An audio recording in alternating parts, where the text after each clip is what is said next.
কি সমস্যা ছিল আপনাদের বাচ্চার আগে, অপারেশনের আগে? মাথার পানি ছিল স্যার। মাথার পানি ছিল। শারীরিক কি কি সমস্যা হতো? চিকুনি উঠতো, পেছনে উঠতো, আর আর হালকা বমি হতো, বমি করতো। আর কি সমস্যা ছিল? আর অনেক কান্না, সবসময় কান্না করতো। মাথা আগে দিয়ে আনতে পারতো না, মাথা আগে ঘাড়ের উপর রাখতে পারতো না, ঢলে ঢলে পড়তো। এখন অপারেশনের কতদিন হলো? 1 মাস। এখন অপারেশনের পর কি আর বমি আছে? বমি আছে। তারপরে আর এখন তো মাথা তো এখন রাখতে পারে ঘাড়ের উপর, মাথা তো ভেঙে পড়ে না, সব চলে গেছে না? কি অপারেশন করছিলেন জানেন?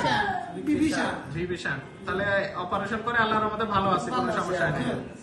ঠিক আছে, এখনো দাঁড়াইতে পারে। এই যে দেখাচ্ছে, তো দেখে বোঝা যায় না যে অসুস্থ।